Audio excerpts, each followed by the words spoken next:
আমরা আমাদের জায়গাটা থেকে কবে মানুষ হবো? অন্তত এইসব সেন্সিটিভ জায়গাটা থেকে। ছি ছি ছি ছি ছি, একটা ছোট বাচ্চা যে দিন দুনিয়া বোঝে না, তোমাকে কি ফার্মেসিতে নাকে রুমাল দেওয়ার মতো কোনো ঘটনা ঘটেছে? কি হয়েছে, কি করেছে বলো? তোমরা তিনজন ওখানে গেলা কেন, কি হলো? কোচিং ছুটির পরে তাসনিম, সুমাইয়া আর সাইমার সাথে বলছে যে তুমি ফার্মেসিতে যাবা। আচ্ছা, কে বলেছে এটা? তাসনিম। আমি তাসনিম, বলেছি মানে যে তাসনিম ফার্মেসিতে যেতে বলেছে তোমাকে? জি। তো তুমি ছুটির পরে তো বাসায় যাবা, তোমাকে ফার্মেসিতে যেতে বললো কেন? বলছে যে ফার্মেসিতে না গেলে আমার ভিডিওটা ইন্টারনেটে ছেড়ে দেবে। ভিডিও বলতে কিসের ভিডিও? দাঁড়াও দাঁড়াও দাঁড়াও, 1 মিনিট, তুমি বলো। হ্যাঁ, কিসের ভিডিও? একটা খারাপ ভিডিও। কি ভিডিওটা কে করেছে তোমার? না, তোমরা কোনো হেল্প করো না, ওকে বলতে দাও না, ওকে বলবো। হ্যাঁ হ্যাঁ, ভিডিওটা তাসনিমের আম্মু করছে। কিভাবে করেছে ভিডিওটা? আপনারা কোনো কথাই বলেন না, হ্যাঁ, একদম চুপ থাকেন। হ্যাঁ, প্রথম মডেল টেস্ট পরীক্ষার ওকে। সো তুমি বলো কি হয়েছে ক্লাস 5 এ যখন পড়ছিল? যখন আমার বোন ক্লাস 4 এ পড়তো। 4 এ, রাইট। দোলাইপাড় সরকারি প্রাথমিক বিদ্যালয়। আচ্ছা, তোমার স্কুলের টিচাররা তো সবাই ইনফর্ম এই ঘটনার প্রেক্ষাপটে? ওকে, ঠিক আছে, বলো। তখন ওই 4 এর ক্লাসে ফেব্রুয়ারি মাসের 20 তারিখে ওর ক্লাসমেট একটা নতুন মেয়ে ভর্তি হয়। ওরা আসে কদমতলী থানা থেকে, শ্যামপুর থানায়। তো আসে, ওর সাথে ভর্তি হয়, ওর সাথে বন্ধুত্ব হয়। আচ্ছা, আমাদের বাড়ির সামনেই, স্কুলের সামনেই। তখন ওর সাথে বন্ধুত্ব হয়, মেয়েটা আমাদের বাড়িতে আসে। তখন মানে জানতে পারলাম যে মেয়েটার মা ডাক্তার, একটা সাইনবোর্ড লাগানো আছে বাড়ির মধ্যে, উনি শিশু এবং গাইনি ডাক্তার। উনি ঘরের মধ্যেই রুগী দেখে। ওনার বাড়ি নোয়াখালী, লক্ষ্মীপুরে। জি। তখন উনি মানে ওনার সাথে, ওনার মেয়ে দেখলাম ভালো, উনিও দেখলাম ভালো, তো মিশতে দিলাম আমরা ওই মেয়েটার সাথে। তারপরে উনি আমাকে একদিন একটা প্রস্তাব দিল, ওই তাসনিম, মেয়েটার নাম তাসনিম, আর ওর মার নাম হলো খন্দকার জান্নাতুল ফেরদৌস। ওই খন্দকার জান্নাতুল ফেরদৌস আমাকে একটা প্রস্তাব দিল ওনার মেয়েকে পড়ানোর জন্য। ক্লাস 4 এ যখন শেষ পর্যায়ে, শেষ দিকে, তখন আমি রাজি হলাম যে আমার বাড়ির সামনেই তো পড়াই আমি। তো ওনার মেয়েকে আমি 3 মাস পড়িয়েছি। পড়ানোর পরে আমি দেখতে পেলাম যে ওনাদের ঘরে অনেক লোকজন আসে, আর ওনাদের ঘরে মেয়ে থাকে, বলে যে আমার বোনের মেয়ে। লোকজন আসে আর উনি আমাকে মানে অনেক ধরনের কথা বলতো, যেগুলো আমার মানে একটু খারাপ লাগতো। যেমন বলতো যে আমার একটা গেস্ট আসছে, তো এজন্য আমি একটু পরিপাটি হচ্ছি, আমার অনেক ভদ্র গেস্ট। আবার অনেক মাঝে মধ্যে অনেক ফোনে নোংরা নোংরা কথা বলতো। তখন মানে আমার অনেক হাজবেন্ড ছিল না পাশে? না, ওনার হাজবেন্ড নাকি লন্ডন থাকে। তো ওনার মেয়েকে 3 মাস পড়ানোর পর আমার মাকে আমি এসে বলেছি যে মা, এরকম এরকম ওনার ঘরে লোকজন আসে। তখন আমার আম্মু বলছে যে তাহলে হয়তো বা মহিলাটা ভালো না, পড়ানো ছেড়ে দাও। আমি পড়ানো ছেড়ে দিয়েছি, আর আমার ছোট বোনকে ওনাদের বাসায় যেতে নিষেধ করেছি, যে ওনাদের বাসায় যাবান। ও 3 মাস ধরে ওনাদের ঘরে একটা লোক থাকে, বলে যে ওনার ভাই। এজন্য আমার মা বলছে যে ওনার ভাই আছে, অবিবাহিত, তুমি ওনাদের বাসায় যাবা না ওর সাথে। আমার ছোট বোন নিষেধ করা হয়েছে ওদের বাসায় যেতে না। এখন 5 এ উঠছে, আমার বোন উঠছে, আর ওই তাসনিম, যে মেয়েটা তাসনিম, ও এখন 5 এ উঠার পরে ওই মহিলা কিন্তু আমার ছোট বোনের অনেক খোঁজ খবর নিত ক্লাস 4 এর থেকেই। আর ওনার নাম্বারটা আমার কাছে ছিল, ওই যে আমি যে ওনার মেয়েকে পড়িয়েছি, তখন ওনার নাম্বারটা আমাদের মোবাইলে সেভ করা ছিল। ওই তো আমাদের নাম্বারে ফোন দিয়ে আমার মাকে জিজ্ঞেস করতো, আমাকে রাস্তায় দেখা হইলে জিজ্ঞেস করতো। ছোট বোনের শুধু খবর নিত উনি, যে ওর কি খবর, ওর কি খবর, মোবাইল করে করে। তো ওর সাথে কি হয়েছে আমরা জানি না। নভেম্বরের 8 তারিখ বৃহস্পতিবার ছিল, ওই দিন কোচিং ছুটি হয়েছে 3টায়। স্কুলেই কোচিং করে, এজন্য আমরা টাকাও দেই। সরকারি স্কুল, কোচিং বাধ্যতামূলক। তো আমরা টাকা দেই, কোচিং করে। ওই দিন 3টা বাজে কোচিং ছুটি হয়েছে। এমনি অন্যান্য দিন 4টায় ছুটি হয়, তো একটু দেরি হয়েছে। ও আমাদের বাড়ির সামনে আবার থাকে আরেকটা মেয়ে, মারিয়া ওর নাম। তখন মারিয়াকে ডাক দিছি আমি, যে মারিয়া, আমার ছোট বোন তো তোমার সাথে আসে প্রতিদিন, আজকে আসে নাই কেন? বলে যে ও তো আগেই চলে গেছে, কে যেন বলছে যে ও আগেই চলে গেছে। তখন আমি আমার আম্মুরে পাঠাইছি যে আম্মু যাও, তুমি স্কুলে যাও। পরে স্কুলে গেছে, স্কুল পুরা খুঁজছি আমরা, মানে প্রাথমিকভাবে যাদেরকে কাছে পাওয়া হয়েছে সবাইকে জিজ্ঞাসাবাদ করছে আমার আম্মু। স্কুলের প্রধান শিক্ষক সালাউদ্দিন, ওনাকেও বলছে আমার আম্মু, কিন্তু উনি কোনো গুরুত্ব দেয় না বিষয়টা। মানে একটা স্টুডেন্ট যে হারানো গেছে, উনি কোনো গুরুত্বই দিল না যে একটা মেয়ে, মানে ওর সাথে খারাপ কিছু হইতে পারে। আমার কিছু দায়িত্ব আছে, আমি যে প্রধান শিক্ষক, আমি কিছু দায়িত্ব পালন করি। উনি ওনার মতো বাচ্চা পড়াচ্ছে ঘরে। তখন স্কুলে, ওই স্কুলের আরেকটা ম্যাডাম, ইংরেজি ম্যাডাম জাকিয়া ম্যাডাম, ওনার কাছে আমার বোন ক্লাস 4 এ থাকতে পড়েছিল। ওই ম্যাডামটা একটা ছেলে পাঠায়, ওই ছেলের নাম হলো আসিফ। ওই ছেলেটা ওদের ক্লাসমেট। ওই ছেলেটা আমাদের বাসায় আসে, আসার পরে বলে যে আন্টি চলেন ওই পারে যাব সুমাইয়াদের বাড়িতে। সুমাইয়া জানে মানে আপনার মেয়ে, ছোট মেয়ে কোথায় আছে। তখন আমার আম্মু বলে যে, সুমাইয়াটাকে সুমাইয়া হলো ওর ক্লাসমেট। তখন মানে আমার আম্মু গেল ওই পারে, গিয়ে জিজ্ঞাসাবাদ করলো যে তুমি কি জানো। কতক্ষণ ধরে ওকে পাওয়া যাচ্ছে না? 3টার থেকে 3টা বাজে ছুটি হয়েছে, ছুটির পরে এক থেকে ঘন্টার মধ্যে পাওয়া যাচ্ছে না? জি, ওই জি। এক ঘন্টার মধ্যে খোঁজাখুঁজি শুরু হ্যাঁ, করেছে? আমরা খোঁজাখুঁজি শুরু। Okay. তারপরে আমার আম্মু জিজ্ঞাসাবাদ করা হয়েছে, এই সুমাইয়ার পায়ে পর্যন্ত ধরছে। আমার আম্মু বলছে যে মা তুমি যদি কিছু জানো আমাকে বলো মা, আমার মেয়েটা তো 1 মিনিটও দেরি করে না কোনোদিনও, আর কোথাও যাওয়ার মেয়েও না, আমার মেয়ে তো ছোট, আমার কোনো আত্মীয় স্বজনের বাসা আমি ছাড়া তো যায় না। হ্যাঁ। পরবর্তীতে ওই মেয়ে পুরোপুরি অস্বীকার করছে, বলে যে আন্টি আমি কিছুই জানি না। তখন ও বলছে আমার আম্মু আমাকে ফোন দিছে, তখন আমি বলছি যে তুমি পুলিশের ভয় দেখাও। ওর ক্লাসের কেউ না কেউ তো জানে ওর সম্বন্ধে কিছু, যে ও কোথায় যেতে পারে। তখন আর ওই মেয়েটাকে আমার সন্দেহ হয়েছে কেন, ওই দিন যেদিন ও হারাইছে ওই দিন সকালবেলা আমি যে স্কুলে গিয়ে আমার বোনকে দেখে আসছি, দেখছি যে ওই দিন ও সুমাইয়ের সাথে বসছিল, সুমাইয়ের সাথে বসেছিল আমার বোন। আর আমার বোনের ফ্রেন্ড হলো তাসনিম। ওকে। তাসনিম হলো ওর অনেক ঘনিষ্ঠ ফ্রেন্ড, সবসময় শুধু তাসনিমের সাথেই থাকতো। তারপরে আমার আম্মু বললো যে পুলিশ যখন আসবে, যখন ডান্ডার বাড়ি দিবে, তখন সত্যি কথা ঠিকই বলবা। মানে একটু ভয় দেখালো আমার আম্মু, ওকে কিন্তু আমরা সন্দেহ করি নাই, মানে এমনি প্রাথমিকভাবে জিজ্ঞাসাবাদ করলাম যে কিছু জানে কিনা। তখন ওই সুমাইয়ের আম্মু বললো যে পুলিশ আমাদের হারে থাকে, মানে ও মহিলা খারাপ ব্যবহার করলো। আর এর আগে তাসনিমকে কিন্তু প্রথম জিজ্ঞাসাবাদ করা হয়েছিল, আমি ভুলে গেছি তাসনিমকে, কারণ ও কিন্তু তাসনিমের সাথেই চলে। তাসনিমকে আমার মা হারানোর পরে ফোন দিছে তাসনিমের আম্মুকে, তাসনিমদের বাসায় যাওয়া হয়েছে। তাসনিমদের বাসায় তাসনিমও নাই, তাসনিমের মাও নাই। আমার আম্মু ফোন দিছে, আপা আপনি কোথায়? বলে যে আমি তো আমার মেয়ের নিয়ে সাবান ফ্যাক্টরি গলিতে রুম দেখতেছি। তারপরে উনি আসছে কিছুক্ষণ পর, আইসা আমাদের বাড়িতে আসছে উনি ওনার মেয়ের নিয়ে। আমাদের ঘরে যখন ঢুকছে ওনার মেয়ে আর উনি কিন্তু আমার মাকে কোনো সান্ত্বনা দেয় নাই, কোনো কথাও বলে নাই যে ভাবি চলেন আমরা থানায় যাই জিজি করি, কি চলেন আমরা কোনো বান্ধবীদের বাসায় খুঁজি। উনি কিন্তু কিছুই বলেনি আমার আম্মুকে। আমার আম্মু তো নিচে পড়ে কান্না করতেছে, আর আমিও কান্না করতেছি। আর তাসনিমরে আমি এখন জিজ্ঞাসাবাদ করতেছি যে আপু তুমি কি কিছু জানো আপু, বলো আমারে। বলে যে না আপু আমি কিচ্ছু জানি না, ও ওদের ওই প্রেম গলিতে গেছে, আমি আমাদের গলিতে গেছি। তাসনিমকে আমি কেন সন্দেহ করেছি, এর মধ্যে একটা কারণ আছে। কারণ যখন মানে আমার ছোট বোন কোচিং এ বাসায় কিন্তু এসে খেয়ে আবার কোচিং এ যেত, কোচিং এ যাওয়ার সময় ওর ব্যাগ থেকে একটা চিঠি পড়ে গেছে। চিঠিটার মধ্যে 3টা মেয়ের নাম উল্লেখ ছিল, ফারিহা, রাজিয়া আর তাসনিম। চিঠিটা ও তাসনিমের কাছে লিখেছে, আমার বোন তাসনিমের কাছে লিখেছে যে প্রিয় তাসনিম, আশা করি ফারিয়াকে নিয়ে ভালোই আছো। আর রাজিয়ার নাম এই চিঠিটার মধ্যে কিন্তু কোনো ছেলের নাম উল্লেখ নাই, তাহলে আমরা কিভাবে সন্দেহ করি যে আমার বোন কোনো ছেলের সাথে যেতে পারে? তাসনিম কিন্তু লিখছে। তখন আমি চিঠিটার কথা গোপন রাখি, তাসনিমের কাছে বলি না যে আমি একটা চিঠি পাইছি, চিঠিটা আমি দেখাইও নাই। কিন্তু আমার পুরোপুরি সন্দেহ হয়েছে যে তাসনিমই জানে যে আমার বোন কোথায় আছে, আর তাসনিমের মাই নিছে আমার বোনকে। তখন আমি আমার মাকে আমি বলছি যে তুমি এখনই থানায় যাও, গিয়ে জিটি করো। কিন্তু আমার আম্মু থানায় যায়নি। তখন আমার আম্মু তখন কি করছে, আমার মানে আত্মীয় স্বজন সবাইকে ফোন দিছে, সবাই অলরেডি চলে আসছে। আসার পরে আমার বড় বোন মানে বড় খালার ছেলে একটা মাইক ভাড়া নিছে দোলাইপাড় ওই পারে 1 নম্বর গলি থেকে মাইক ভাড়া নিছে। ওই 1 নম্বর গলিতে কিন্তু আমার বোনটা ছিল, যেই জায়গা থেকে আমরা মাইক নিছি ওইখানেই আমার বোনটা ছিল। ওইখান থেকে কুতুবখালী 1 নম্বর গলি, 2 নম্বর গলি, ডিপটির গলি, কুতুবখালী, দোলাইপাড়, মিরাজির বাগ পুরা কিন্তু আমরা মাইক দিয়ে লাস করছি।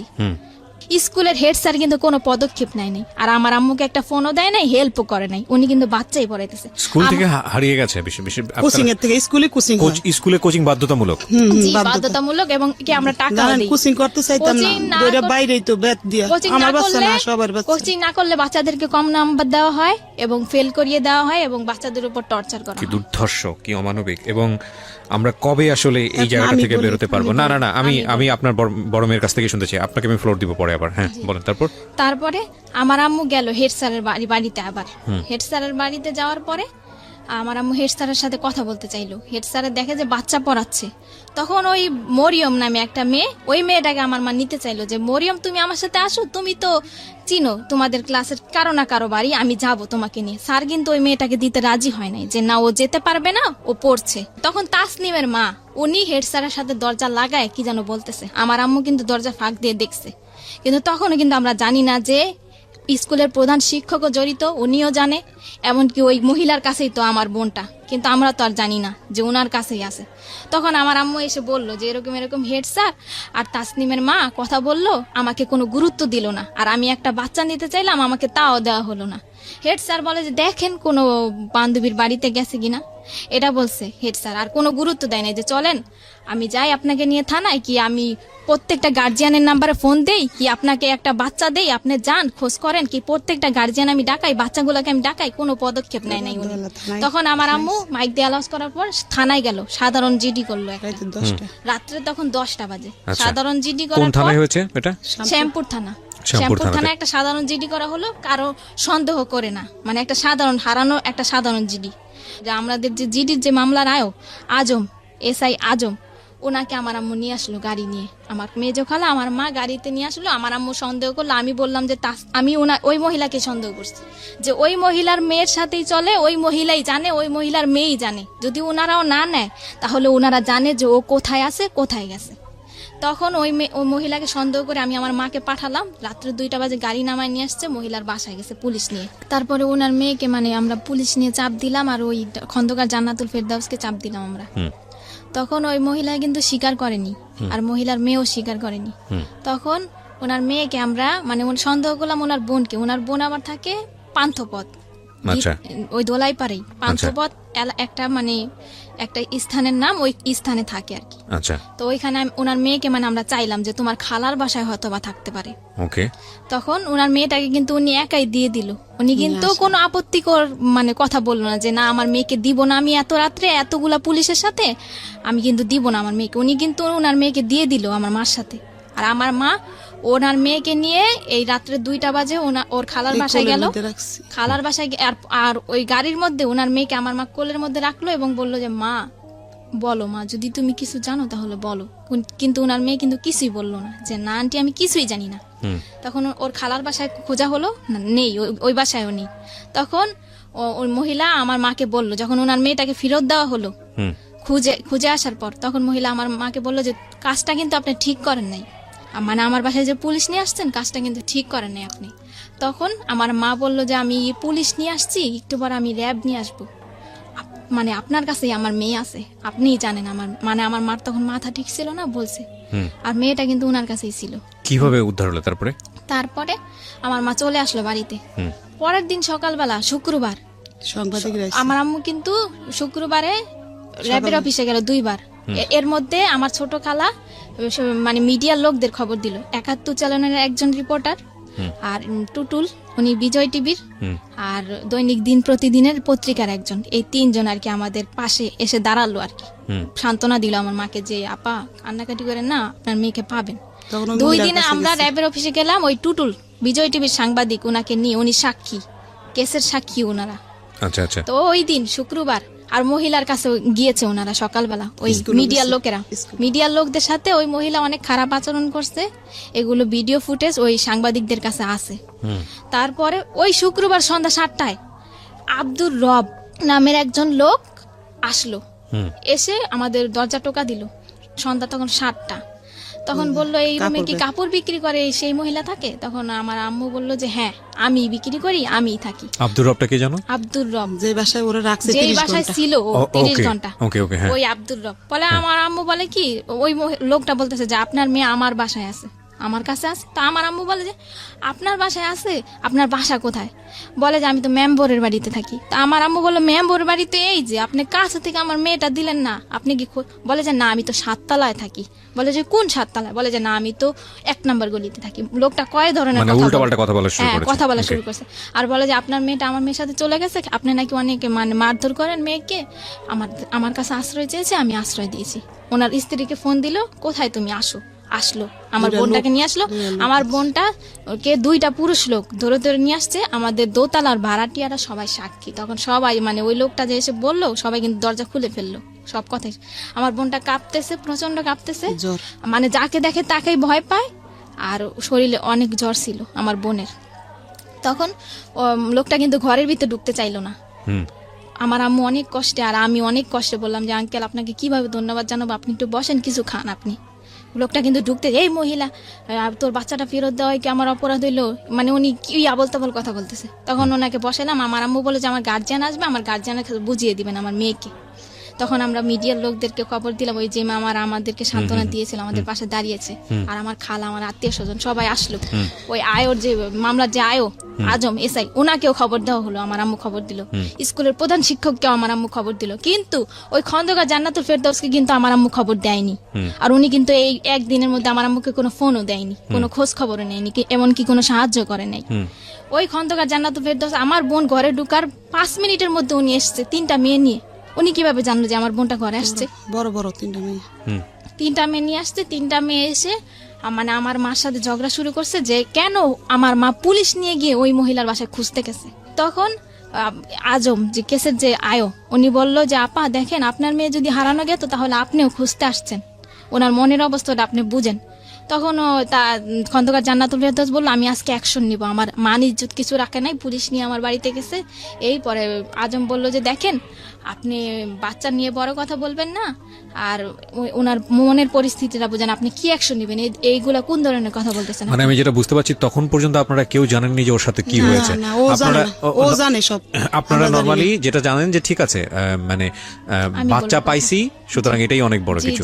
হ্যাঁ বলেন। তারপরে কথাবার্তা শেষ করে ওই 3টা মেয়ে কিন্তু ঝগড়া করছে, আর বাড়ির ভাড়াটিয়াদের গেট টোকায় আমার আম্মুর নামে খারাপ খারাপ মন্তব্য করেছে, এমনকি ঘরের মধ্যে আমার আম্মুর সাথে ঝগড়া করছে, গায়ের মধ্যে হাত তুলতে পর্যন্ত আসছে।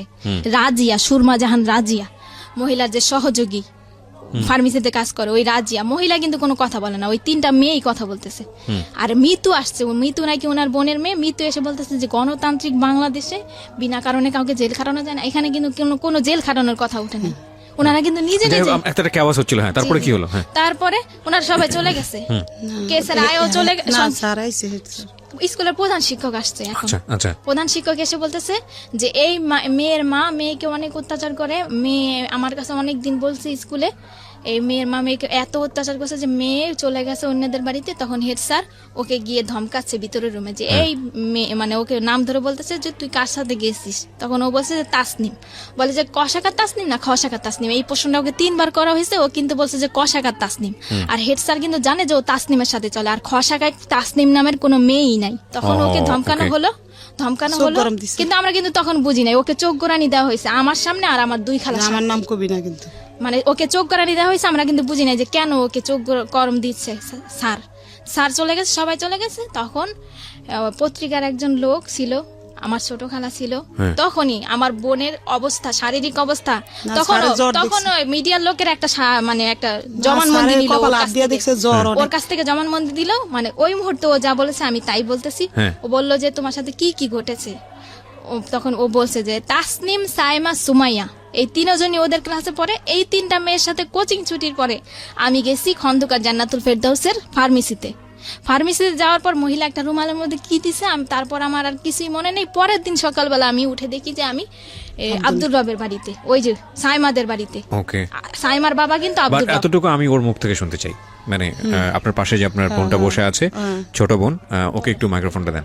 আচ্ছা, যদি শুধু খালি এটুকু বললেই হবে যে তুমি যে তোমার বোনের কাছ থেকে এতক্ষণ যে কথাগুলো শুনতেছিলা, বা ও যেটা বললো তোমার সম্পর্কে, এটা কি সত্যি? জি।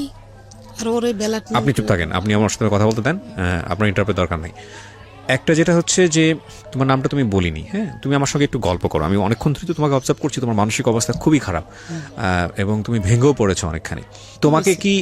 তোমাকে কি ফার্মেসিতে নাকে রুমাল দেওয়ার মতো কোনো ঘটনা ঘটেছে? কি হয়েছে, কি করেছে বলো? তোমার 3জন ওখানে গেলা কেন, কি হলো? কোচিং ছুটির পরে তাসনিম, সুমাইয়া আর সাইমার সাথে বলছে যে তুমি ফার্মেসিতে যাবা। আচ্ছা, কে বলেছে এটা? তাসনিম। আমি বলেছি যে তাসনিম ফার্মেসিতে যেতে বলেছে তোমাকে? জি। তো তুমি ছুটির পরে তো বাসায় যাবা, তোমাকে ফার্মেসিতে যেতে বললো কেন? বলছে যে ফার্মেসিতে না গেলে আমার ভিডিওটা ইন্টারনেটে ছেড়ে দেবে। ভিডিও বলতে কিসের ভিডিও? দাঁড়াও 1 মিনিট, তুমি বলো। হ্যাঁ, কিসের ভিডিও? একটা খারাপ ভিডিও। কি ভিডিওটা কে করেছে তোমার? না, তোমরা কোনো হেল্প করো না, ওকে বলতে দাও না, ওকে বলো। হ্যাঁ, ভিডিওটা তাসনিমের আম্মু করছে। কিভাবে করেছে ভিডিওটা? আপনারা কোনো কথাই বলেন না, হ্যাঁ, একদম চুপ থাকেন। হ্যাঁ, প্রথম মডেল টেস্ট পরীক্ষার তখন এরকম কয়েকদিন হয়েছে। আর ওই যে ও যে খাবারটা খাইলে যে মাথা ঘুরাইতো, কিছুই মনে থাকতো না। তারপরে যখন ওর জ্ঞান ফিরে আসছে তখন তাসনিম বলতে চলো চলো স্কুলে যাই। ও কিন্তু ওর মধ্যে 4 দিন দেখছে স্কুলের প্রধান শিক্ষককে, তাসনিমকে ও বলতে পারে না গুছিয়ে। আপনি তো বুঝতে পারছেন। না আমি এখানে একটা কথা বলি, গুছিয়ে না বলে আমাকে একটু চেষ্টা করতে দেন। আপনারা দুজন মিলে যেভাবে ইন্টারাপ্ট করছেন তাতে তো গল্প বলতে দেবেন, আপনারা একটা শব্দ করবেন না, ওকে? দুজন মিলে একটা শব্দ করবেন না, আমি একটু ওর সঙ্গে কথা বলি প্লিজ। আমি বুঝতে পারছি আপনারা দুজনেই খুবই উত্তেজিত, এবং যে ঘটনা ঘটেছে সেটা সেই জায়গাটা থেকে আসলে আপনারা প্রত্যেকেই হয়তো চাচ্ছেন যে প্রত্যেকটা ঘটনা এখানে পুঙ্খানুপুঙ্খভাবে সবাই জানুক। আপনারা চাচ্ছেন এটা, আমি দুজনেই চাচ্ছেন। তো তাহলে বিষয়টা আমার উপরে ছেড়ে দেন। হ্যাঁ যান, আপনি আমার উপরে ছেড়ে দেন, আমি ওকে ওর সাথে কথা বলে যতটুকু পারি আমি ওর সাথে একটু জানার চেষ্টা করি। মাইক্রোফোনটাও সামনে দেন। হ্যাঁ, এই যে তোমাকে যেটা খাওয়াতো, চানাচুর বা যেটা বলো বিস্কিট বা যেটাই বলো না কেন, এটা খাওয়ানোর পরে তুমি জানতা না যে কি হচ্ছে তোমার সঙ্গে, তাই কি? জি। আচ্ছা, এই ভিডিওটা তোমাকে দেখিয়েছিল কবে? মানে 15 দিন আগে। হারানোর 15 দিন আগে। 15 দিন আগে দেখে কি বলেছিল? বলেছিল এটা যদি কারো কাছে বলো তাহলে ইন্টারনেটে ছেড়ে দিব। তুমি তাহলে বুঝতে পারছিলা যে তোমার সঙ্গে কি হচ্ছিল? জি। তারপর আর ওদের বাসায় যাইনি 15 দিন। কি? ও ওকে, মানে এটা কি তোমার সঙ্গে এরকম রেগুলারই হতো? 2-1 বার হয়েছে নাকি একবার হয়েছে? এই ভিডিওটা করার সময় শুধু একটাই হয়েছে নাকি এর আগেও এরকম কন্টিনিউ করতো ওরা এই কাজগুলা? সেটা আমি জানি না আমার সাথে কি হতো, কিন্তু ভিডিওটা দেখার পরে বুঝতে পারছি আমি কিছু একটা হতো তোমার সঙ্গে। জি। এবং এটা দেখার পরে তুমি ছেড়ে দিয়েছো যে তুমি আর ওদের বাসায় যাও নাই? জি। আর আচ্ছা। ওই বাসায় আমি হেড স্যারকে 4 দিন দেখছি, আমাদের স্কুলের প্রধান শিক্ষককে। না, আপনারা কেন কথা বলতেছেন? আপনারা কথা বলতে তাহলে তার বড় দরকার নেই এখানে। আপনি তোর সঙ্গে কথা বলতেছি না, আপনারা কেন? আপনারা কি উত্তেজিত অনেক বেশি? আমাকে একটু ফ্লোর দেন না, আমি কথা বলি প্লিজ। কেউই কোনো কথা বলবেন না, আমার যেটা জানার দরকার সেটা আমি ওর কাছ থেকে বের করে নিব, ঠিক আছে? ওকে, হ্যাঁ বলো, তুমি বলো, তুমি তোমার মতো করে বলো না, যা হয়েছে হয়েছে বলো। হ্যাঁ, কি হয়েছে বলো। হেড স্যারকে আমি 4 দিন দেখছি। 2 দিন দেখছি ওনাদের বাসায় হাসাহাসি করতেছে তাসনিমের আম্মুর সাথে, আর 2 দিন দেখছি গোসল করতে। হেড স্যারকে গোসল করতে দেখেছো ওই বাসাতে? জি। আচ্ছা, তো তুমি যখন এই ধরনের একটা ঘটনা তুমি বাসার মধ্যে, তুমি তো বুঝতে পারছিলে যে কিছু একটা হচ্ছে যেটা হওয়া উচিত না, তাই না?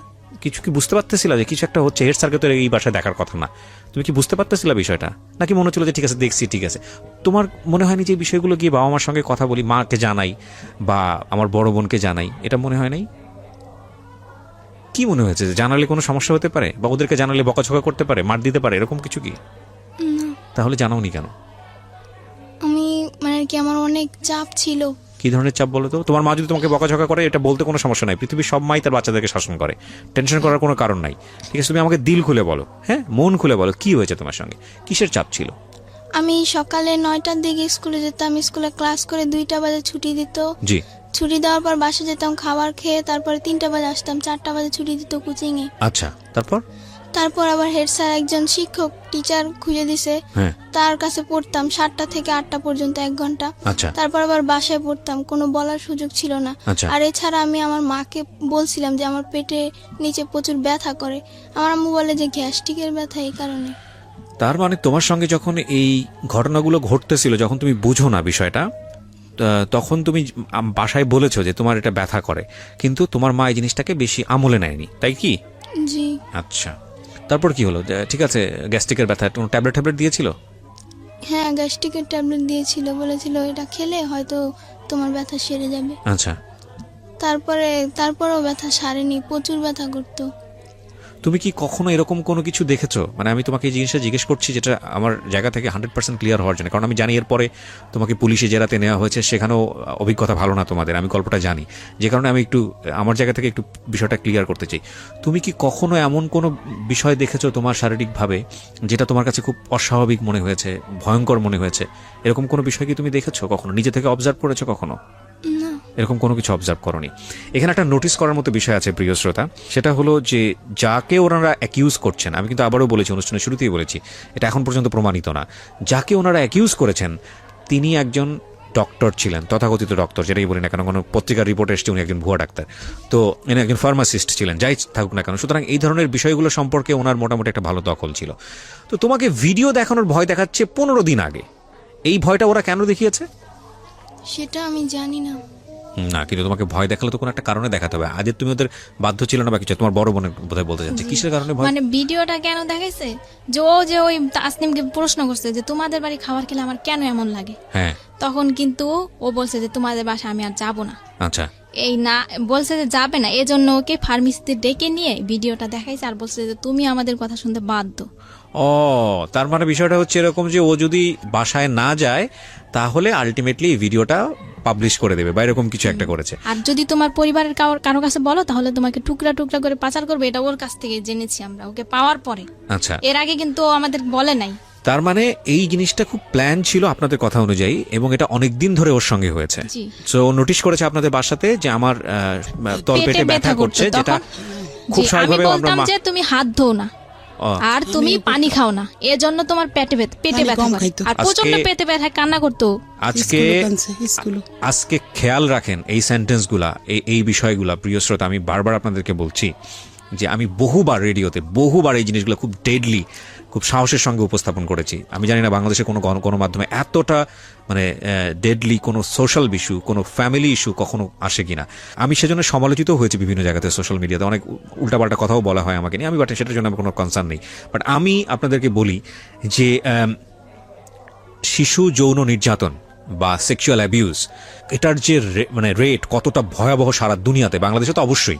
কোনো শিশু যদি কোনো পার্টিকুলার বিষয় নিয়ে কোনো কথা বলে, শরীরের কোনো একটা পার্টিকুলার বিষয় নিয়ে, সেটাকে এই যে ওনারা যেভাবে মানে উড়িয়ে দিয়েছেন যে ঠিক আছে তুমি হাত ধো না সেজন্য তলপেট ব্যথা করে, তুমি ঠিকমতো খাওয়া দাওয়া করো না, তোমার গ্যাসের প্রবলেম, কিন্তু এই সামান্য ঘটনা যেটাকে সামান্য মনে করেছে সেটা যে কত অসামান্য এবং কত ভয়ানক রকমের সমস্যা হতে পারে এই সামান্য ব্যথার পেছনে, এটা যদি পরিবার আগে থেকে খেয়াল করতো তাহলে হয়তো এই মেয়েটার জীবনে এরকম দিন হয়তো বা আসতো না।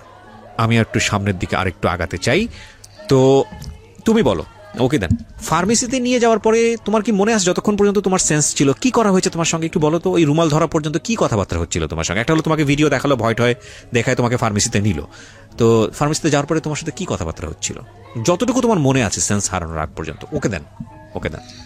আমরা 3 বান্ধবী মিলে ফাইজলামি করতেছিলাম। আন্টি কি যেন একটা করতেছিল, রাজিয়া জাহান সুরমা যে ওদের ফার্মেসিতে কাজ করে মেয়েটা, ওই মেয়েটার সাথে উনি কথা বলতেছিল।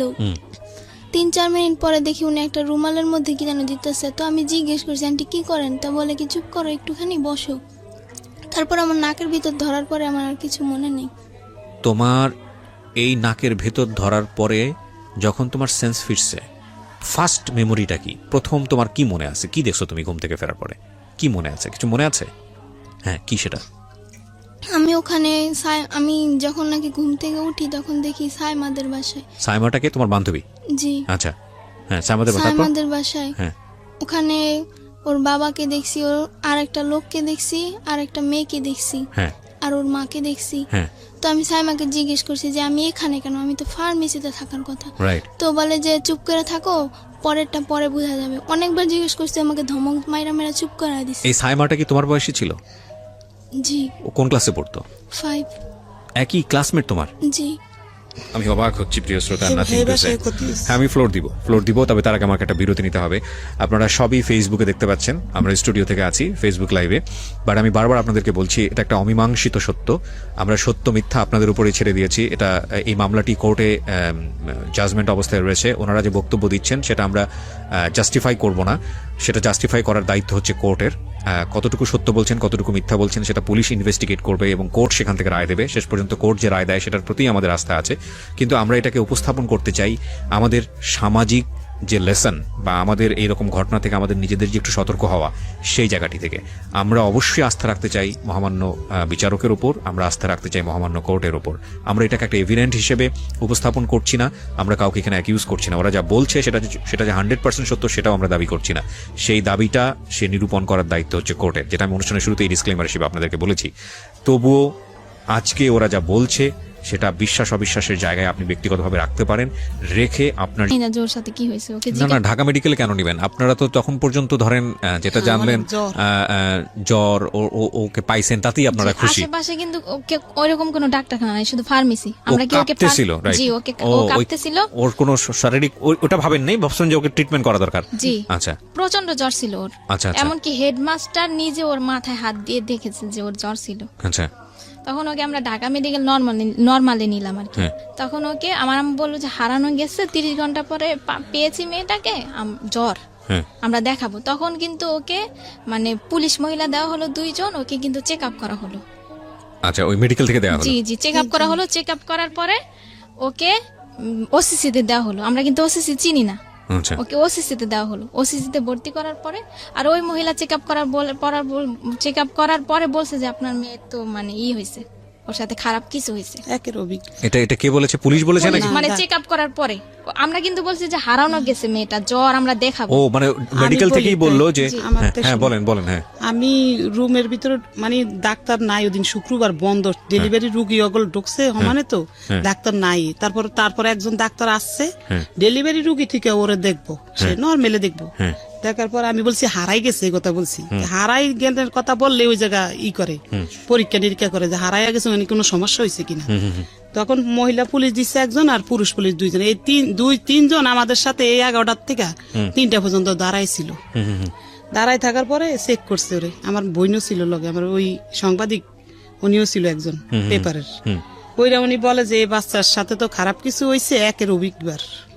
তখন আমি মনোওয়ালের লগে জানেন নিজে পইরা গেছি আমার বাচ্চার সাথে কি হয়েছে। তখন আমার সকাল ওসিজিতে ঢুকাই দিয়েছে রাইতে 3টা বাজে।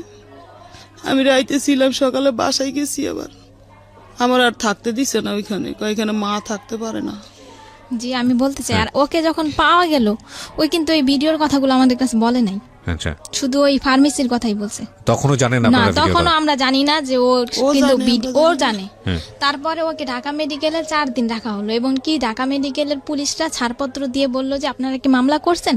তখন আমার আম্মু বলে যে না, বলে যে আপনারা মামলা করেন, আসামিদেরকে আমার গ্রেফতার গা করেন। শিউরে উঠতেছে বারবার। জি, তখন আমরা মামলা করতে গেলাম, আমার মার কেস নেয় না থানায়, তখন নিবে না আমার আম্মুর কেস। দারোগারে পাঠাইছে, কি করেছে আপনাকে থানা থেকে বলেন তো? থানায় আমার মামলা নেয় না, হ্যাঁ কয় কি মেডিকেলের রিপোর্ট যাব না আসবো, এবার আমরা মামলা করতে পারবো না। আচ্ছা তখন ওই সাংবাদিক করে ফোন দিছি, ওরা গেছে হ্যাঁ গেছে এবার মামলা লইব। কি করবো, আইওরে পাঠাইছে মেডিকেল, হ্যাঁ আইও যায়া মোবাইলে মাইয়ার জবানবন্দি নিয়ে আসছে, তারপর মামলা করছে। মানে আয়ু সহযোগিতা করছে? হ্যাঁ, আইও মেডিকেল পাঠাইছে ওসি, আচ্ছা যায়া মেডিকেল থেকে না, নিয়ে ওনাদের আইছে। কিছু ফর্মালিটিস আছে সেটা তখন মেইনটেইন করতে ওইটা হবে। কইতে পারে নাই, ভিডিওর গুলা বলতে পারে নাই, ও অসুস্থ পরে ছিল। অসুস্থ ছিল। আচ্ছা বলছে আমি ওই না সানবারে গেছি, তারপরে দেখি সাইমাকে বসে এইটুকু পর্যন্ত বলতে পারছি। হ্যাঁ তারপরে আইনা ওসির কাছে দিছে, ওসি গ্লেস লেখছে, আসামি ধরছি আনছি থানায়। হ্যাঁ ওই সুমায়ার মারে ধরাই নেই, হ্যাঁ সুমায়ার মা যে এই লোক জড়িত আমরা জানি না।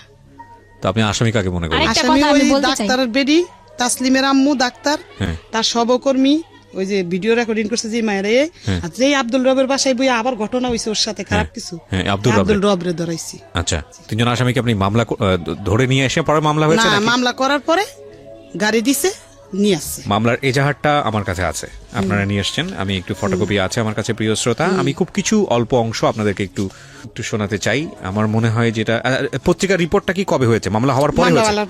মামলা হওয়ার পরে হয়েছে। কোর্ট উড়াইছে যে দিনে দিন। আচ্ছা, তাহলে আমি একটা কাজ করি, আমি বরং পত্রিকার রিপোর্টটাই আপনাদেরকে একটু পড়ে শোনাই, তাহলে আপনারা বুঝতে পারবেন যে কি ঘটনা ঘটেছে এবং ঘটতে চলেছে। এটা হচ্ছে একটা স্থানীয় পত্রিকা, আমি যদি ভুল না করে থাকি দৈনিক আলোর জগৎ, আমার আইডিয়া নেই পত্রিকা সম্পর্কে। এটা হচ্ছে 15ই নভেম্বর 2018 এই পত্রিকায় যেটা এসছে, টাইটেলটা ছিল এরকম যে রাজধানীর শ্যামপুরে ধর্ষণ মামলায় ভুয়া ডাক্তার সহ 3 জন গ্রেপ্তার। রাজধানীর শ্যামপুর থানাধীন ধোলাইপাড় সরকারি প্রাথমিক বিদ্যালয়ের 5ম শ্রেণীর এক ছাত্রীকে ধর্ষণের অভিযোগে 3 জনকে আটক করেছে পুলিশ। বাদী সালমা আক্তার 40, যিনি আজকে আমার সঙ্গে স্টুডিওতে আছেন, ইনি জানিয়েছেন গত 8ই নভেম্বর বৃহস্পতিবার আইরিন ব্র্যাকেটে ছদ্মনাম, আপনি আপনার মেয়ের নাম এখানে ব্র্যাকেটে ছদ্মনাম ব্যবহার করেছেন, আমরা নিজেরা নাম উচ্চারণও করিনি আজকে এখানে। স্কুল কোচিং শেষ হয় বিকাল 3টায়, কিন্তু তার মেয়ে বাসায় না ফিরলে সে স্কুলে যায় এবং স্কুল বন্ধ দেখে প্রধান শিক্ষককে ফোন দেন এবং স্কুল সহ পরিচিত লোকজন ও আত্মীয় স্বজনদের কাছে খবর নেন। এক পর্যায়ে এলাকার মাইকিং করলে কোনো খবর না পেয়ে শ্যামপুর থানায় একটি সাধারণ ডায়েরি করেন। তার নম্বর হচ্ছে 341, তারিখ হচ্ছে 8/11/2018। পরদিন শুক্রবার সন্ধ্যা আনুমানিক 7টায় তারা জানতে পারেন তাদের মেয়ে মামলায় অভিযুক্ত আটককৃত আসামি আব্দুর রবের বাসায় আছে। তৎক্ষণাৎ তারা আব্দুর রবের বাসা থেকে অচেতন অবস্থায় তার মেয়ে আইরিনকে উদ্ধার করে তাদের বাসায় নিয়ে আসে।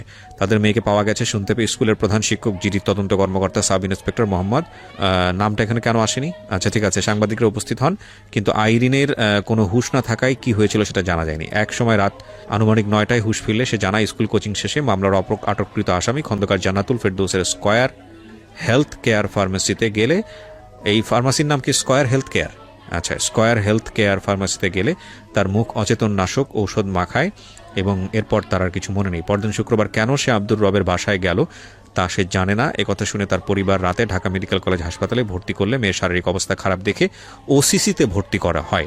পরে আইরিনের মা সালমা বেগম রবিবার রাতে শ্যামপুর থানায় একটি মামলা দায়ের করলে গোপন সংবাদের ভিত্তিতে পুলিশ রবিবার রাতে 3 জনকে আটক করে পরদিন সোমবার 5 দিনের রিমান্ড চেয়ে আদালতে সোপর্দ করেন। এরপরের টুকু আমার সংবাদে আর নাই, কিন্তু এখানে আমি অবশ্যই ধন্যবাদ দিব আইন প্রয়োগকারী সংস্থা, বিশেষ করে পুলিশকে। আমি এটা সত্যি আমি যখন এই ধরনের কোনো অ্যাক্টিভিটিস দেখি আমার খুব ভালো লাগে, আমার খুব গর্ব করতে ইচ্ছে করে। I am really proud because police এই সব জায়গাগুলোতে খুব সেন্সিটিভ। সেটা হচ্ছে যে আমরা জানি যে ওনাদেরকে সোপর্দ করার পরে ওনাদেরকে আবার আদালতে হাজিরও করা হয়েছে জামিনের জন্য, কিন্তু পুলিশ স্বেচ্ছায় যেটা করেছে যে ওনাদেরকে যাতে জামিন না করা হয় সেটার একটা ব্যবস্থা করেছে, এবং আমি যতদূর জানি ওনারা এখনও জেলে আছে, আমি যদি ভুল না করে থাকি। ঠিক, তো সেটার লেটারও আমি দেখতে পাচ্ছি এখানে আপনারা পুলিশ স্বেচ্ছায় এই এটা করেছে, কারণ ওনাদের তো আপনাদের তো উকিল ধরতে হতো। আপনারা কি উকিল ধরেছিলেন? দর্শি উকিল আছে আমার আছে, তো ঠিক আছে, 3 জনকে ধরে নিয়ে গেল। আমি সময় পেলে আরো কিছু ডকুমেন্টস আমি আমার শ্রোতা যারা আছেন তাদেরকে পড়ে শোনাবো। হ্যাঁ হ্যাঁ।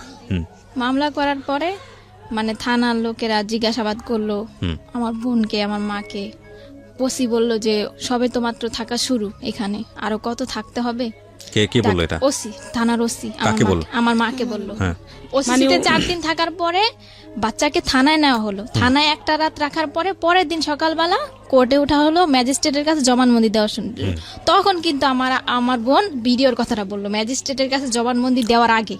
আচ্ছা। আর এর যে 4 দিন যে আমার বোন ঢাকা মেডিকেলে ছিল, ওইখানে কিন্তু আমাদের বেশি থাকতে দেওয়া হয় নাই, ওর সাথে কথাও বলতে দেওয়া হয় নাই, আর ও আমাদেরকে বলেও না। আর ঠিক আছে, ওখানে ফর্মালিটিস আছে, তোমার বোন তো বলেছে। তখন কিন্তু বলেছে ভিডিওর কথা। তখন আমরা বলছি যে তোমার বেশি কথা ওর সাথে বলি না, বলছি যে তোমার সাথে যা যা অন্যায় হয়েছে, তোমার সাথে যা হয়েছে খারাপ হয়েছে, তোমার সাথে যা যা হয়েছে তুমি সব বলবা।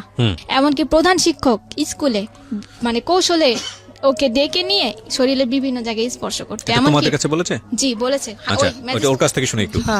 এইরকম একটা ঘটনা তুমি কি বলেছো এটা তোমার ফ্যামিলিকে বলেছো যে প্রধান শিক্ষকের বিষয়টা, নাকি ওরা তোমাকে আজকে সাজিয়ে গুছিয়ে এখানে নিয়ে আসছে এই ধরনের কথা বলার জন্য? না। করতো এরকম? প্রধান শিক্ষক করতো তোমাকে? জি। তো করতো, তুমি বাসে এসে কেন বলতে না বলো তো? যেদিন আমি মানে কি বৃহস্পতিবার ছিল যেদিন হারানোর দিন, সেদিন টাচ করেছিল। ওই একদিনই করেছে নাকি বেশ কয়েকদিন করেছে? ওই দিনই শুধু করেছে, ওই হারানোর দিন। মানে ওই ঘটনার পরে তুমি ফার্মেসিতে যাও? ওই ঘটনার পরে আমি বাসায় যাই, বাসায় যাই খাবার খেয়ে আবার তারপরে তুমি স্কুলে আসো, এসে কোচিং এর পরে তুমি ফার্মেসিতে যাও, রাইট? কোচিং শেষের পর। জি, আমি আরেকটা কথা বলছি, ওকে জিজ্ঞাসা করেন যে হেড স্যার ওকে কি বলতো তোমাকে? হেড স্যার আমাকে বিভিন্ন খারাপ কথা বলতো। হেড স্যার কোথায় আছে? আমার বাসায় হেড স্যার এখন কোথায় আছে? স্কুলে। ওনার নামে মামলা হয়নি?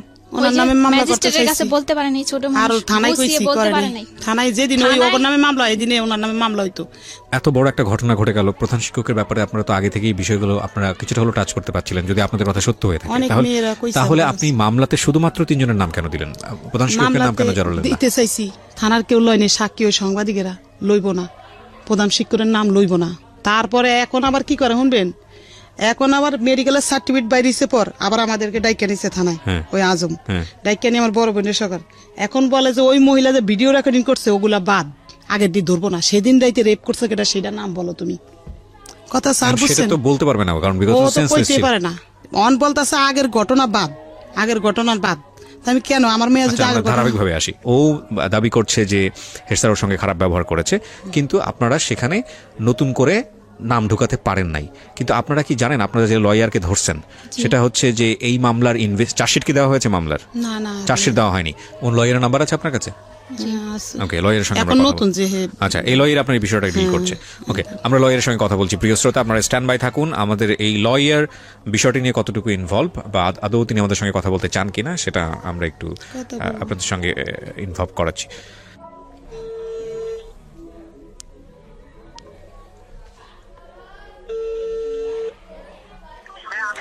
জি, আসসালামু আলাইকুম। আমি আরজি কিবরিয়া বলছি ঢাকা এফএম থেকে। আপনার ক্লায়েন্টের সঙ্গে বোধহয় কথা হয়েছে আপনার। সমস্যা নাই। আমি ওনাদের যে ঘটনাটা ঘটেছে, হ্যাঁ, এই ঘটনার উপরে আমরা রেডিওতে ওনাদের পুরো ঘটনাটাই প্রচার করছি। তো এটা এখানে আমাদের মনে হলো যে আপনি যেহেতু ওনার ঘটনার লয়ার, ওনার মেয়ের সাথে যে ঘটনাটা ঘটেছে আপনার সঙ্গে একটু কথা বলা দরকার, এই কারণেই আপনাকে ফোন দেয়া। তো আপনি কি কারি লিয়াকত বলছেন? আমি ওনার যদি বলেন, আমার মোটামুটি মামলা স্যারের থেকে আমি শেয়ার লিঙ্ক করি তো, আচ্ছা। সেখানে খুব ঠিক করেন, সেখানে আমি স্যারের নিয়ে দেবো আপনাকে। আপনি বলেন। ওকে, আপনার নামটা একটু বলেন প্লিজ। আমার নামটা হচ্ছে রোমান। রোমান। তো রোমান ভাই, আমরা যতটুকু জানি যে এই মামলায় 3 জন গ্রেপ্তার হয়েছে এখন পর্যন্ত। হ্যাঁ, 3 জন গ্রেপ্তার। আচ্ছা, ওনারা যেই এই যে হেড স্যারের বিষয়ে যে কথাগুলো বললো, বা আমি তো নিজেও ভিকটিম, আমার সামনে আছে, আমি ওনার সঙ্গে কথা বললাম, তো সেখানে যেটা বুঝতে পারছি যে ভিকটিম তো হেড স্যারের কথা বলছে। তো এক্ষেত্রে আপনাদের জায়গা থেকে কি কোনো স্টেপ নেওয়ার আছে, যে আর যারা বাইরে আছে তাদেরকে নিয়ে কোনো ধরনের কোনো স্টেপ? আমি বলি, এখানে হচ্ছে যখন একটা মামলা আয়ু হয়, মানে থানায় হয়, এখানে একটা আসামি কোন তদন্ত করার দায়িত্ব হচ্ছে একজন আয়ুর, মানে যে ইনভেস্টিগেশন অফিসার।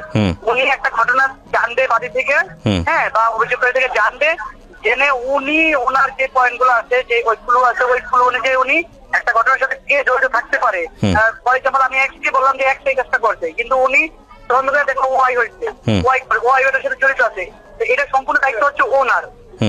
এখন উনি যদি এক্স কে এক্স সত্যিকারী মানে লায়াবেল, বাট উনি এক্স কে বাঁচিয়ে বলো যে এক্স না, ঠিক আছে, আকাশ কেউ, এই ক্ষেত্রে হচ্ছে আমরা করতে পারবো কি, যখন মামলাটা কোর্টে আসবে, জিএস আসবে, তখন আমরা নারাজি দিব যে না, এটা হয় নাই, আমরা অধিকতর তদন্ত অন্য কোনো এজেন্সি দ্বারা চাচ্ছি, ঠিক আছে।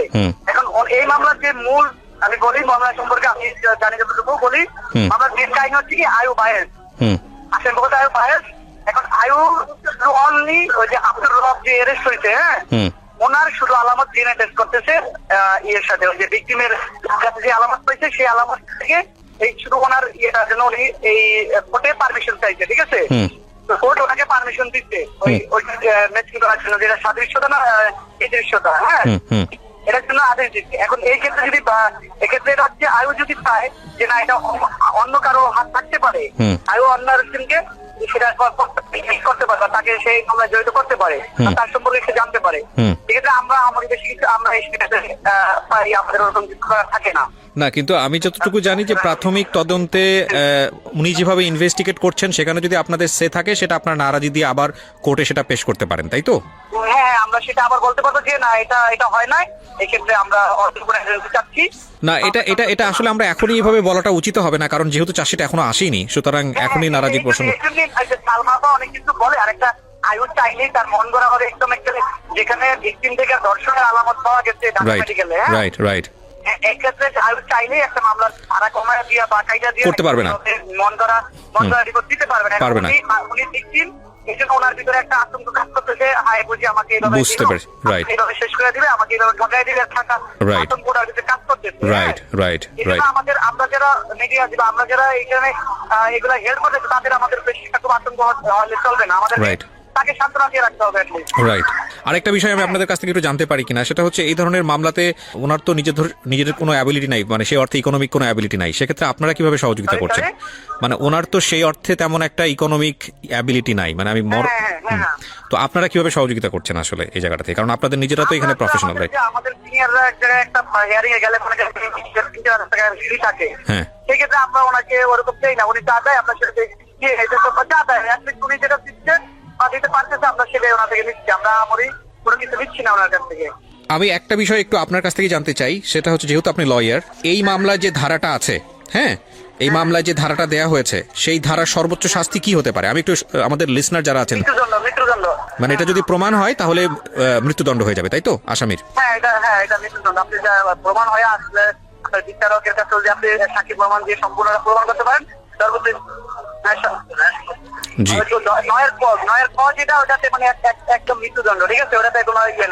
ঠিক আছে Romel, thank you so much আমাদেরকে সময় দেওয়ার জন্য, থ্যাংক ইউ। আপনার সামনেই কথা বললাম, আমাদের লিসনাররাও শুনলো, এটা সব পুরো মানে একবারে আনকাট ভাবে রেডিওতে প্রচার করছি আমি, পুরো কথাটাই হলো। সেটা হচ্ছে যে এগুলো করতে গেলে এক ধরনের বিভিন্ন রকমের মানসিক জটিলতা, মানসিক চাপ তো আছে, সিস্টেমেটিক জটিলতা আছে, আমরা জানি এগুলো আইনের ব্যাপার, বছরের পর বছর ধরে চলতে থাকে, তবে ন্যায় বিচার আসবে এই বিশ্বাসটা রাখতে হবে, প্রথম কথা হচ্ছে এটা। আর দ্বিতীয় কথা হচ্ছে যে যিনি ভিকটিম তিনি উপস্থিত আছেন, যারা এতক্ষণ ধরে শুনে এসছেন, নতুন করে বলার কিছু নেই, কিন্তু যার নামটা এখানে চলে এসছে, যেটা আমাকে ভয়ানকভাবে আঘাত করেছে, সেটা হচ্ছে এই সরকারি প্রাথমিক বিদ্যালয়ের প্রিন্সিপাল। ওনার নাম যেহেতু এসছে, উনি সম্মানিত ব্যক্তি, যেহেতু মামলাতেও নেই এবং এটা প্রমাণও হয় না, যেহেতু ওনার নাম মামলাতে যেহেতু নেই, এখন পর্যন্ত প্রমাণ যেহেতু হয় না, সুতরাং সেই জায়গাটি থেকে আমরা আসলে দাবি করতে পারি না উনি এই ধরনের কাজ করেছে নাকি করেনি, কারণ এটার এখতিয়ার কেবলমাত্র কোর্টেরই আছে। কিন্তু যেহেতু এই ধরনের একটা অনুষ্ঠানে তার নাম এসছে, সুতরাং আমরা এটা নৈতিক দাবি মনে করছি তার সঙ্গে কথা বলার, এবং তিনি যেটাই বলুন না কেন সেটা তার বলার অধিকার আছে। তো সেই জায়গাটা থেকে তিনি আমাকে একেবারেই চেনেন না, আমি ফোন একেবারে আনকাট অবস্থায় তাকে দিচ্ছি, এরপরে দেখা যাক কি ঘটনা ঘটে। কি নাম বললেন? সালাউদ্দিন। যেহেতু আপনার নামটা এখানে আসেনি, সুতরাং এখানে আপনার বক্তব্যটাও প্রাসঙ্গিক হয়ে যায়, সেই জন্যই আপনাকে ফোন দেয়া। আর আপনি যেহেতু স্কুলের প্রধান শিক্ষক, সেই রেসপেক্টটা আমাদের কোনো অংশেই কমতি নাই। সো আপনার আসলে কি বলার আছে বিষয়টা নিয়ে, বা আপনি কতটুকু জানেন? দায়িত্বের জায়গা থেকে তো আপনারও কিছু না কিছু করার ছিল, কি হয়েছে আসলে আমাদেরকে যদি বলতেন। আপনাকে ধন্যবাদ জানাই বলতেছি যে এটা স্কুলের একটা বাইরের ঘটনা ছিল, ঠিক আছে? স্কুলের বাইরের ঘটনা? স্কুলের বাইরের ঘটনা।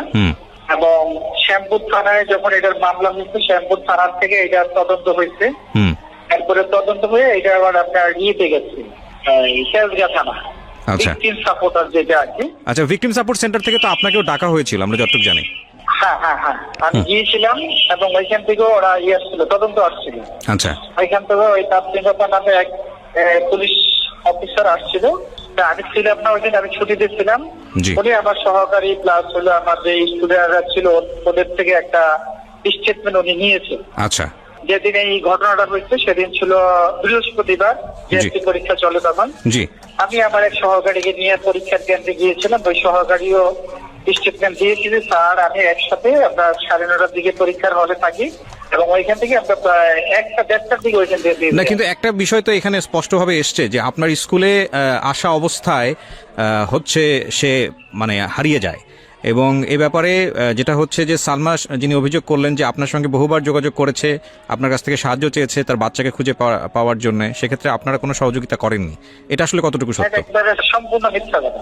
আচ্ছা, উনি আমার বাসায় যখন গেছে 3টার পরে, আমি তখন ভাত খেয়ে তখন স্টুডেন্ট পড়াচ্ছি আমার বাসায়, কারণ জিএসসি পরীক্ষার কিন্তু এরপর দিন হলো ইংরেজি পরীক্ষা। বাসায় পড়াচ্ছেন মানে আপনি প্রাইভেট পড়াচ্ছেন, তাই তো?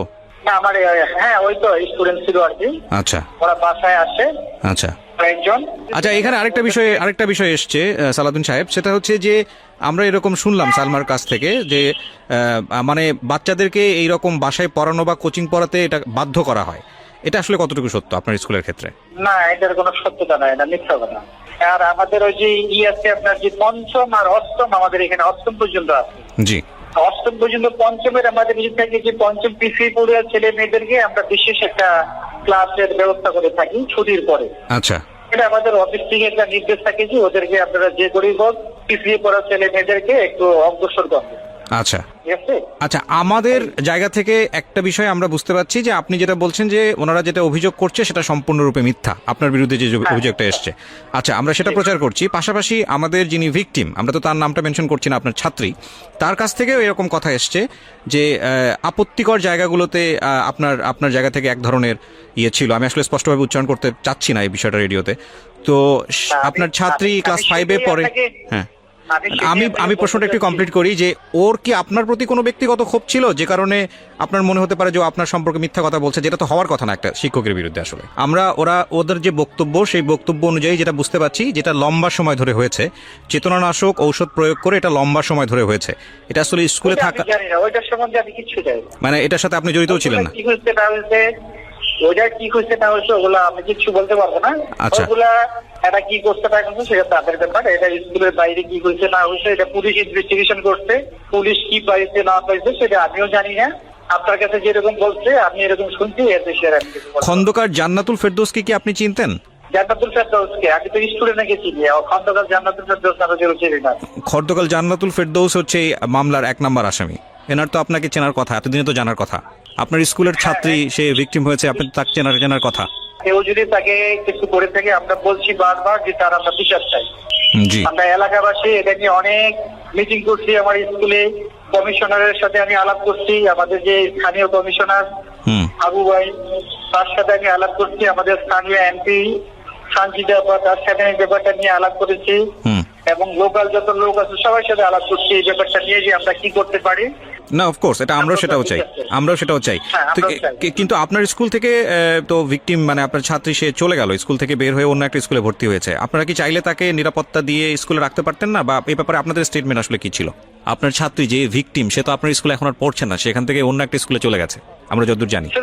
সে তো পরীক্ষাই দেয় না, সেটা কি আমার থেকে অ্যাডমিট নিয়ে গেল, সে পরীক্ষা দিবে, একবার সে পরীক্ষাই দেয় না। পরীক্ষা তো সে দিতে পারে নাই, দেয় নাই না পরীক্ষা, সে দিতে পারে নাই, আপনি বোধহয় খোঁজ খবর রাখেন না।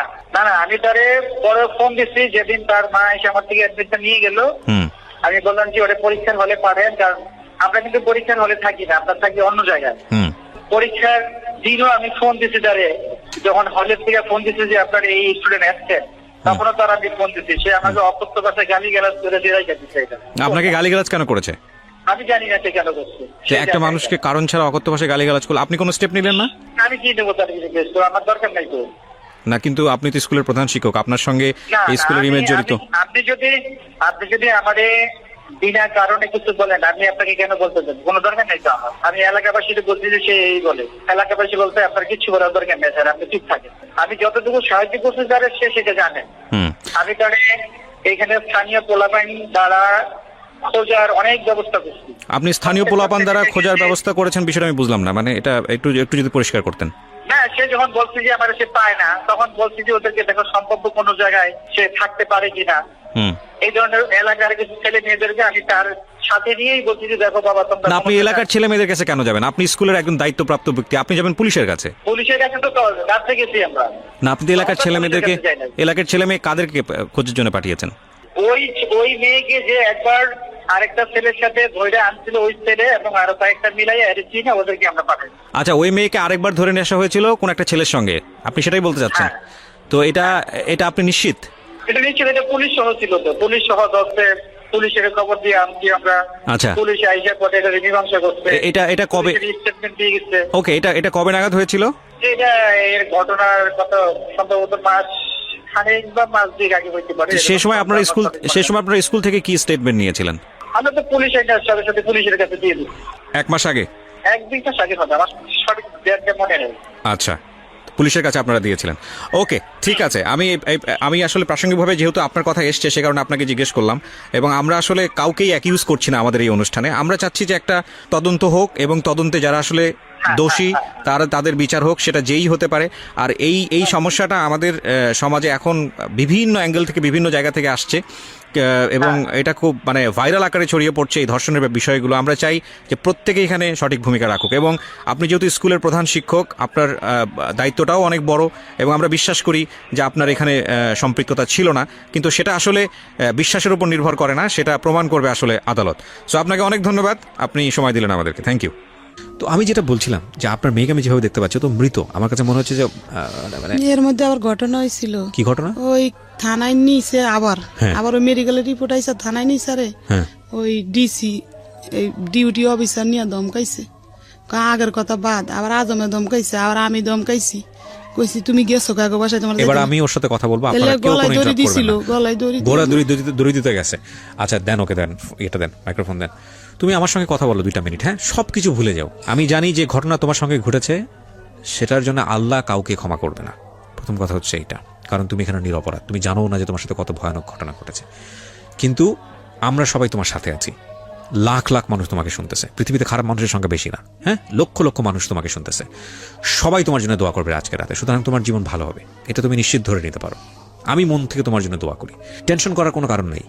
জীবন এমন না যে এর একটা ঘটনার কারণেই থেমে যাবে। যারা অপরাধ করেছে, তুমি তো শুনলাই তোমার লয়ার কি বললো।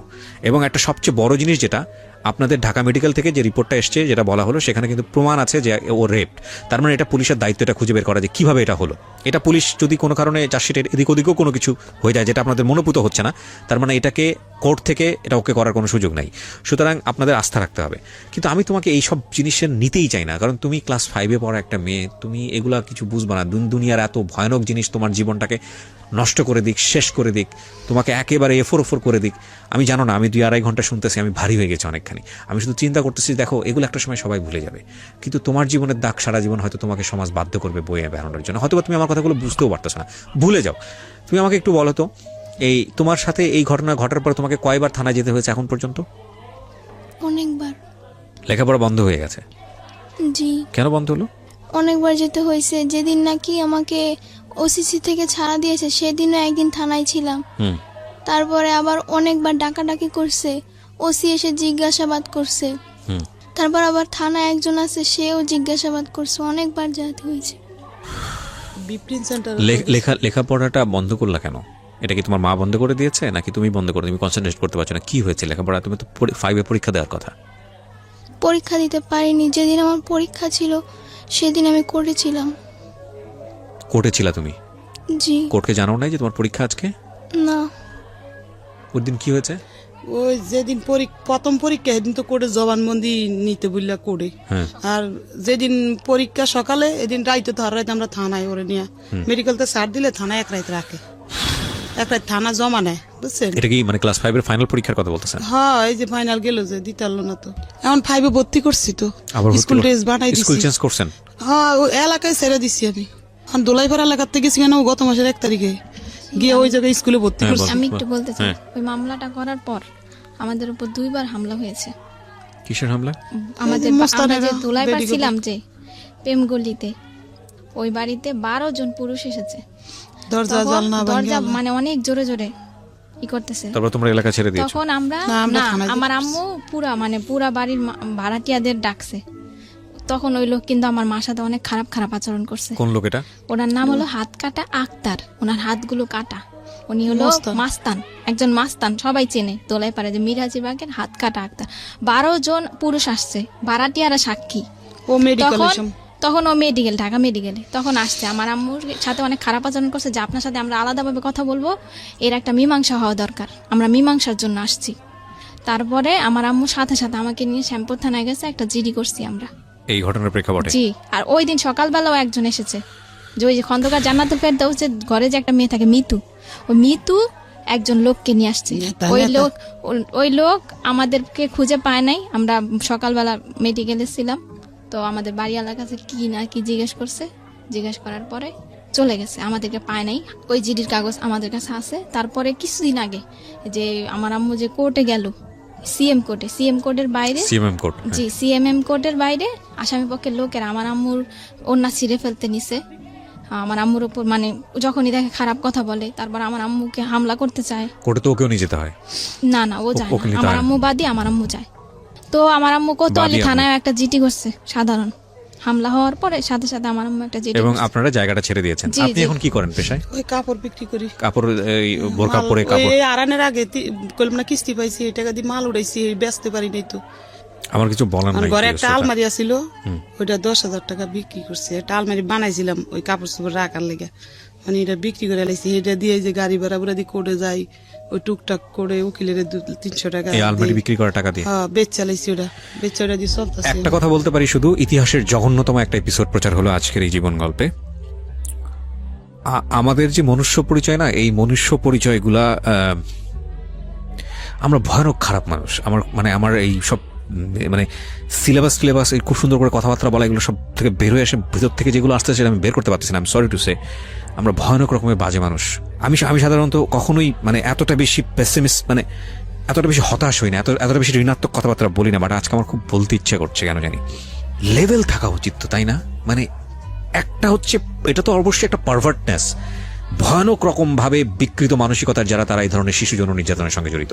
কিন্তু এইটা ঘটনা ঘটে যাওয়ার পরে যে সিস্টেমের মধ্যে এদেরকে আমরা বেঁধে ফেলছি সঠিক বিচার পাওয়ার জন্য, হয়তো সেটার প্রয়োজনও আছে। এটা কি আরেক ধরনের রেপ না? একটা মানুষকে শেষ করে দেয়া না? এটা তো ভয়ঙ্কর রকম ভাবে আমার কাছে সেটাই তাই মনে হয়। আপনারা দেখুন, যেখানে সমাজের মানুষের পাশে দাঁড়ানোর কথা, যেখানে সমাজের চারপাশের মানুষ, ওর বাড়িওয়ালা থেকে শুরু করে সবাই পাশে দাঁড়িয়ে বলা উচিত ছিল যে তোমাদের আজকে থেকে আমরা আছি তোমাদের পিছনে, টেনশনের কোনো কারণ নাই, ন্যায় বিচার পাওয়ার জন্য আমরা কাজ করব। সেখানে মাস্তানরা এসে ধমকে দিচ্ছে, সেখানে মাস্তানরা এসে বলছে যে এটা না করলে এটা মীমাংসা করতে হবে, কোর্টে গেলে অন্যার টেনে ছিঁড়ে ফেলছে। আচ্ছা, আমরা কি মানুষ? বুঝলাম যে এই কাজটা করেছে সে ভয়ঙ্কর রকমের অমানুষ, তার মৃত্যুদণ্ড শুধুমাত্র এনাফ না, তাকে তো আমি মনে করি কেটে কুকুর দিয়ে খাওয়ানো উচিত। জীবন্ত অবস্থায় একটা হাত কেটে ফেলা হবে, কেটে ওটা কুকুরকে দেওয়া হবে তার সামনে, সে দেখবে তার শরীরের একটা অংশ কুকুর খাচ্ছে এবং সেটা সে ফিল করবে। তারপরে আরেকটা আঙ্গুল কাটা হবে, তারপরে পাটা কাটা হবে, এবং ওই পাটা ঠিক করা হবে, তারপরে ঠিক করার পর আরেকটা পা কাটা হবে, এবং তাকে জানানো হবে 1 ঘন্টা পর তোমার পা কাটা হবে, 2 ঘন্টা পরে তোমার পা কাটা হবে, তাকে ভয় দেখানো হবে। তার পরিবারের ফ্যামিলি মেম্বারদের সবাইদেরকে মানে ফোকাস করা উচিত যে এই লোকের এই ফ্যামিলিতে থাকতো, এইরকম ভয়ানক রকমভাবে শাস্তি হওয়া উচিত। ধুকে ধুকে একটা মানুষকে মারা হবে, এবং ধর্ষণের শাস্তি মৃত্যুদণ্ড। ব্যাস, দ্যাটস নট অল। মেরে ফেলা তো ফিনিশ, কয়েক মুহূর্তের হয়তো বা যন্ত্রণা, কিন্তু প্রতি মুহূর্তে এরা যা ফেস করবে সারাটা জীবন। দেখেন তো একটু চিন্তা করে, এই ফ্যামিলিতে একটা ছেলে আছে, সে তার নিজের মতো সংসার করছে, এখন ছোট্ট একটা বাচ্চা, এই 2 মেয়ে, এবং উনি কাপড় বিক্রি করে। ওর কথা বাদই দিলাম, ওর তো বড় বোন। আমাদের সমাজের যে সামাজিকতা, আমরা কি পারবো ওকে একটা সঠিক জায়গায় পাত্রস্থ করতে? বা এই যে মেয়েটা বড় হচ্ছে, ক্লাস 5 যে একটা ধাক্কাটা পেলো, ও সারাটা জীবন কি ট্রমার মধ্যে থাকবে আপনারা কি বুঝতে পারেন? ওই জায়গাটা থেকে ও কোন সাইকিয়াট্রিস্টের কাছে যাবে? ওর তো ভাত কেনারই পয়সা নাই, ও কোন সাইকিয়াট্রিস্টের কাছে যাবে? আমরা যখন গণমাধ্যমে এই একটা রেপের খবর পড়ি, আমরা যখন জানি যে একটা ছোট বাচ্চা রেপ হয়েছে, একটা ছোট বাচ্চা সেক্সুয়াল অ্যাবিউজ হয়েছে, আমরা আহা করে স্ক্রল করে অন্যদিকে চলে যাই। মানে আমি ফেসবুকের কথা বলছি, শেষ। কিন্তু আমরা কি জানি একটা রেপের পর একটা ফ্যামিলিকে সারাটা জীবন রেপ সিস্টেমের মধ্যে চলতে হয়? সমাজ তাকে কিভাবে পরিমাণ রেপ করে, কিভাবে বাঁকা চোখে তাকাবে এর মায়ের দিকে, এর মেয়ের দিকে। একটু এই মেয়েটা যদি জীবনে একটু এদিক ওদিক থেকে করে, সবাই তাকে খোঁটা দেবে। আমরা আমাদের জায়গাটা থেকে কবে মানুষ হবো? অন্তত এইসব সেন্সিটিভ জায়গাটা থেকে। ছি ছি ছি ছি ছি, একটা ছোট বাচ্চা যে দিন দুনিয়া বোঝে না। আমি অনেক বেশি হতাশ, আমি আসলে আজকের এপিসোডটাতে অনেক বেশি হতাশ, এবং আমার আর কিছু বলার নাই, নাথিং টু সে। তোমার কোনো স্বপ্ন আছে? তুমি স্বপ্ন বুঝো? মানুষ যে ভবিষ্যতে বড় হয়ে এটা হতে চায়, ওটা হতে চায়, এরকম কোনো স্বপ্ন আছে? দাঁড়ান, ওর কাছ থেকে শুনি। তুমি বলো তো, তুমি এখন কি স্বপ্ন দেখো? তোমার যা মন চাই বল, তোমার কথা দিয়ে শেষ করবো আজকের অনুষ্ঠানটা। কি করবা তুমি? তোমার এই যে ঘটনাটা ঘটে গেছে এত কিছুর পরে, তোমার বাসাও চেঞ্জ হয়েছে, তুমি এখন কি করবা? কিছু চিন্তা ভাবনা আছে? কোনো চিন্তা ভাবনা নাই? আমি তোমাকে একজন ভালো সাইকিয়াট্রিস্টের কাছে ব্যবস্থা করে দিব। তুমি ওখানে যাবা, তুমি তোমার মা ওনাকে নিয়ে যাবেন, তোমার কাছ থেকে 1 পয়সাও নিবে না, ঠিক আছে? তুমি ওনার কাছে মন খুলে কথাবার্তা বলবা, এবং উনি তোমাকে কাউন্সিলিং দেবে। আমি তোমাকে ব্যক্তিগতভাবেই এতটুকু হেল্প করব, কারণ আমি মনে করি এই আইন বলি, বিচার ব্যবস্থা বলি, এটা বলি, ওটা বলি, এগুলোর দীর্ঘসূত্রিতা আছে। মানুষ একসময় সবকিছু ভুলে যাবে, কিন্তু তোমার ভেতরে যে ঘটনাটা থেকে যাচ্ছে, এটা তুমি সারা জীবন বয়ে বেড়াবা। এই জায়গাটার স্কুলিং আগে হওয়া উচিত। তোমার এই জায়গাটা ভুলতে হবে, তোমাকে নিজের পায়ে দাঁড়াতে হবে। আমি তোমাকে কথা দিচ্ছি যে আমি তোমাকে নিজে একজন সাইকিয়াট্রিস্টের ব্যবস্থা করে দিব, এবং খুব ভালো একজন নামী সাইকিয়াট্রিস্ট। উনি তোমার কাছ থেকে কোনো পয়সা নেবে না, হ্যাঁ? এবং আমরা আপডেটে থাকবো তোমার ব্যাপারে। তুমি আবার লেখাপড়া করতেছো, তুমি ঠিকমতো ফিরে গেছো, তোমার সবকিছুর ব্যবস্থা হয়েছে, আমি আমার লিসনারদেরকে জানাবো। যতদিন আমি রেডিওতে আছি, আমি কমিটেড করছি, যদি তোমাদের সাথে আমার যোগাযোগ রাখা সম্ভব হয়, আমি মাঝে মাঝে জানাবো যে তুমি কি করছো, তোমার পরীক্ষা কেমন হয়েছে, তুমি কি অবস্থায় আছো না আছো। তুমি সবকিছু ভুলে যাওয়ার চেষ্টা করবে আজকের পর থেকে। আর if any kind of problem, আমার নাম্বার তোমার কাছে থাকবে, তুমি আমার সাথে কথা বলবা, ঠিক আছে? ওকে? তোমার কিছু বলার আছে আমাদের যারা লক্ষ লক্ষ মানুষ এখানে যারা শুনছে রেডিওতে, তুমি তাদেরকে কিছু বলতে চাও? শেষে কিছু বলতে চাও? কিছু বলতে চাও না? ও মাথা নাড়াচ্ছে এবং ওর চোখে পানি। আজকে শেষ করছি প্রিয় শ্রোতা। শুনছেন মিস্টার ম্যাঙ্গো ক্যান্ডি প্রেজেন্টস জীবন গল্প। আমি জানি যিনি রেপ করেছেন তিনি এই অনুষ্ঠানটা শুনছেন, কারণ তার ভয় থেকে হয়তোবা তিনি শুনছেন। আপনাকে একটা কথা বলে শেষ করতে চাই, যদি এই দুনিয়ায় বিচার না হয়, আপনি তো মানুষ এবং আপনি সৃষ্টিকর্তায় বিশ্বাস করেন, আপনার একটা ধর্ম আছে। আপনি একটু চোখ বন্ধ করে চিন্তা করে দেখেন তো, আল্লাহ আপনার জন্য কি রেডি করে রাখছে। ধিক্কার, আর কিছুই বলার নাই। অনেক সুন্দর আছিল তো, এরম আসিল না তো। 3 মাস এরম হয়েছে, ছবিতে হাম দেখলে কবি এরম আসছিল। শেষ করছি প্রিয় শ্রোতা, ভালো থাকুন।